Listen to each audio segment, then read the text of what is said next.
उस आदमी ने गोदाम के दरवाजे पर पानी की एक बोतल फेंकी। अगले ही पल पानी की बोतल प्राचीन काल में वापस चली गई। रानी को लगा कि यह किसी हत्यारे का हमला है। उसने अपनी तलवार निकाली और पानी की बोतल को 2 हिस्सों में बांट दिया। जांच करने पर जनरल को पता चला कि वह सिर्फ पानी था। बहुत हैरान हुआ। कुछ ही देर बाद दीवार से ढेर सारा खाना बाहर आने लगा। रानी यह देखकर बहुत खुश हुई। उन्होंने तुरंत सेनापति को आदेश दिया कि वह खाना सैनिकों में बांट दे। जिन सैनिकों ने 7 दिनों से कुछ नहीं खाया था, उन्होंने खाना देखा और आश्चर्य से बोले, इतना स्वादिष्ट खाना उन्होंने पहले कभी नहीं खाया था। रात में रानी दीवार के पास आकर उसे ध्यान से देखने लगी। अचानक वह दीवार के पार चली गई। उस आदमी को देखकर रानी को लगा कि वह कोई हत्यारा है। उसने अपनी तलवार उस आदमी पर तान दी। लेकिन जब रानी ने उस आदमी के हाथ में नूडल्स देखे तो वह इतनी ललचा गई कि बार बार अपनी लार निगलने लगी। उसने उस आदमी से पूछा कि क्या वह नूडल्स का एक निवाला खा सकती है। आदमी के जवाब देने से पहले ही रानी ने नूडल्स छीन लिए और सारे खा लिए। खाने के बाद रानी को एहसास हुआ कि वह हत्यारा नहीं था। जाते समय उसने उस आदमी को सोने का एक टुकड़ा दिया, फिर नूडल्स के 2 डिब्बे लिए और गायब हो गई। जो कुछ हुआ उससे वह आदमी बहुत डर गया। उसने जल्दी से कैमरे के रिकॉर्ड देखे, लेकिन उसे कैमरे में कुछ भी दिखाई नहीं दिया। उसी रात उस आदमी ने सोने की तस्वीर खींची और उसे मूल्यांकन के लिए एक विशेषज्ञ के पास भेज दिया। अगले दिन जब वह उठा तो विशेषज्ञ ने उसे बताया कि वह सोना एक प्राचीन वस्तु है और उसकी कीमत $2 मिलियन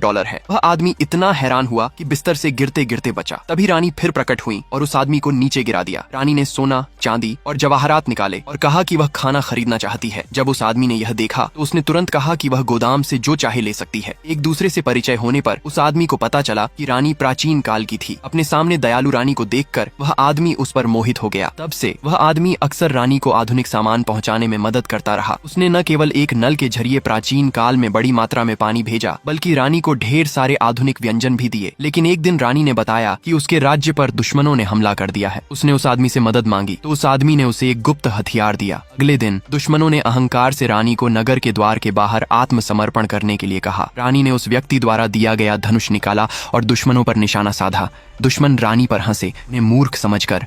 उनका मानना था कि कोई भी धनुष इतनी दूर तक नहीं जा सकता। अगले ही पल रानी ने तीर चलाया। दुश्मन अभी भी रानी पर हंस रहे थे। तभी तीर ने एक दुश्मन को तुरंत गिरा दिया।